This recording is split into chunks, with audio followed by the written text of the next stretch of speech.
Yo, Jason Eubanks and hihbowling.com. Hashtag hit it harder. Today we're going to look at the Hammer Obsession Tour, aka another gold ball. Bowling companies, in case of an emergency, break glass, make a gold ball, and call it a tour or something. You know, IQ tour, Obsession tour. Anything with a tour is money, right? Right. So I'm going to be at Bowlero Desert Sky in Phoenix, Arizona.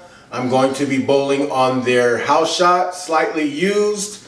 So I would take this house has a lot of friction in it.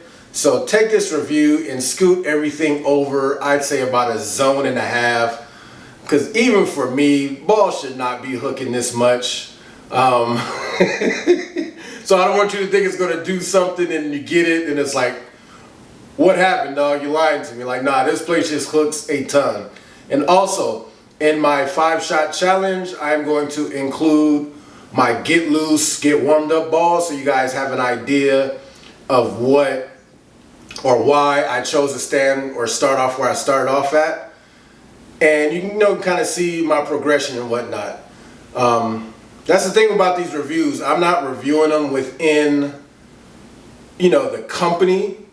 It's like, no, I have these 2 balls in my bag. Can this ball make the bag that I'm putting together type of review? So these balls may be super great within the line, but what I have, because I have more options, you know what I mean? So let's take a look at the 5-shot challenge. Okay, as you can see, I start off with my proton physics right here. That ball is just God level great. Look at that. Miss in, I have room to send that even further right. So I moved about 5 right based off of that because I threw my X2 as well. So I was guessing somewhere in that area. Hit the oil, ball sailed on me. It's like, okay, maybe it's just that new ball film that usually comes on the ball, That's why people hit it with service. I particularly don't. So thinking I need to move 4, I moved 2 boards, caught the oil again, and it 210. So I'm going to move another 2 boards. Remember, you are the smartest person you know. Trust yourself. You think 4, take 4. Okay, get it to the friction, takes off. Okay, that's where I have to get the ball. There's maybe a little room inside the miss, but not really. So I'm going to take 2 boards back left and try to get it to that same spot. Missed in quite a bit, but it still got back. So you can kind of see the parameters right there. I kind of got to get it to about either 6 to about 2 board is my range here. Try to duplicate it again, and it's 4-8. Okay, so you just watched the 5-shot challenge. We're going to resume with the edit with some fire music produced by yours truly. Let me know in the comments around when you think I learned this ball or how it'll roll. You know what I mean? Like around what time frame? Because all these shots are sequential. Alright, so let's enjoy the edit and I'll come back with my final thoughts.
Okay, so we just watched the edit of the Hammer Obsession Tour Pearl. Now, when I first came into this, I was gonna be super critical if the ball wasn't good because it's a gold ball. So if you make a ball gold, bowling ball companies can only do that so many times before it's like, come on now, another gold ball. You can't ruin the mystique of the gold ball. But no, it wasn't bad or anything like that. So in my bag, I go Proton Physics RSTX2. And right now, I'm kind of torn because I can kind of swap those two after my Proton Physics. The Obsession Tour Pearl picks up a little bit sooner and is a lot more smoother and controllable in the back than the X2. The X2 is a little longer and more snappier down lane. So depending on what the lanes are giving me, you know what I mean, I can either ball down to either one of those two balls in my bag currently. Just depending on what you need out of the lane. If you need the smoothness or you need the sharpness, your pin carry, all those factors come into play. So it's not, I can't give a direct, definitive answer of, oh yes, throw that now, throw that now. But I would throw this game 3-ish maybe, if I was given the opportunity. Late game 2, started game 3, because it was a little oil sensitive for me. And I had my Freakum Pearl ASIM layout, like my favorite layout on these. So that kind of gave me a good baseline on what this ball would do. All right, little oil sensitive. It will react to the friction, but in a smooth way, nothing too crazy. All right, thanks for watching.